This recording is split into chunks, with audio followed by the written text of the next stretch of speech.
Welcome to a Coping with Cardboard deck tech. Today we're going to be focusing on Tarryon Darington, Naive Creator. I'm Jordan Lemons, and I'm really excited to share this deck with you guys. I haven't had a chance yet myself to really bring it to any events and try it out, but it's been doing incredibly well in testing, and I've been seeing other players pilot the character to success, so let's go ahead and jump right on in. Tarryon is a 6-hand size, 31 health character on the air, life, and order symbols.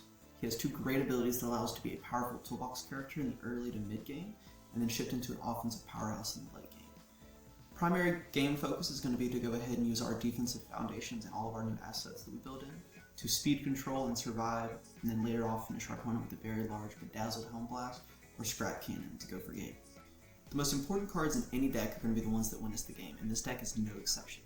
Our most powerful finishers are going to be the two late game cards, Bedazzled Helm Blast and Scrap Cannon. Starting off, we'll go ahead and talk about Scrap Cannon, which is a 5 diff, 5 high for 4 with a 1 low block. It's got a very handy ability of being able to flip 2 of our own foundations to target flip any of our rivals' foundations. Comes in very helpful when we're trying to take care of any speed resets, damage resets, any type of pesky defensive foundations that may get in the way of us finishing the game off. It has another ability which allows us to, as an enhanced, declare that we can remove assets from our stage in addition to momentum when we're paying for the powerful 3 cost on the attack.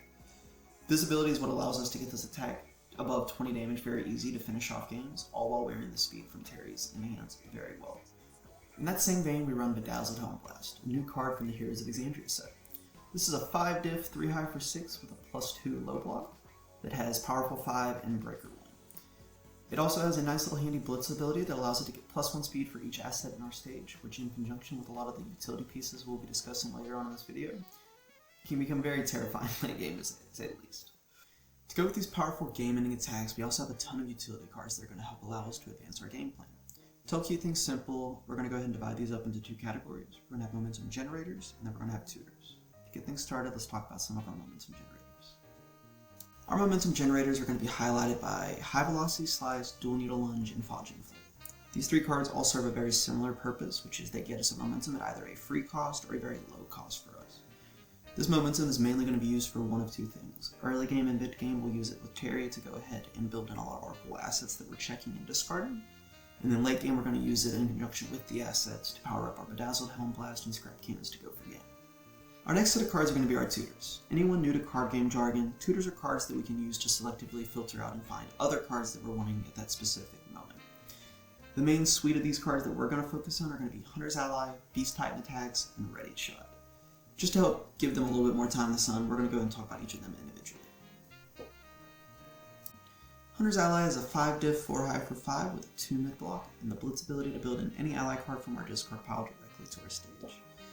We're going to mainly be focusing on the ally assets that we've included in the list. There are some foundations you can build in that. The main assets that we'll focus on are going to be Badgie, Dodie, Airy, and Young Heroes. So let's go ahead and dive into those. All these assets are a part of our game plan in some way. We have Badgie to pump damage in conjunction with Terry's speed, making for a really dangerous combo. We have cards like Dodie that let us re-ready the assets that we've already committed. Airy lets us survive when we otherwise wouldn't have, forcing our rivals to have another attack. And then we have Young Heroes to try and throw off our rivals' math by saying that we can just cancel out and zero out any type of damage pump they want to do. Next up we have Ready Shot, which is a 4 diff, 3 high for 4 with stun 1 and a +2 high block. The main ability we care about on this card is its blitz ability that allows us to add any 1 difficulty card from our discard pile back to our hand to either later hold on to for blocking on the next turn or to go ahead and build in that turn. Some of our favorite targets for this ability are going to be Desperate Plea that allows us to build on block, Fast Friendship for speed hate, Gold Tips Imperial for momentum gain. Really just depends on whatever we're needing at the moment. Finally we reach the Beast Titan Attacks, a 7 diff, 6 mid for 8 with a 1 high block and a shift keyword. It also has the blitz ability that allows us to sacrifice an asset or backup to give it the throw keyword. At the end of our turn, once this attack is resolved, we are allowed to transform it down into the backup that is the Beast Titan, which has a very powerful form ability that lets us lose 3 stamina and go pick up any ranged attack, which just so happens to hit 2 of our previously mentioned tutors and the 2 finishers that we wanted to find, making this a very powerful attack in the lineup.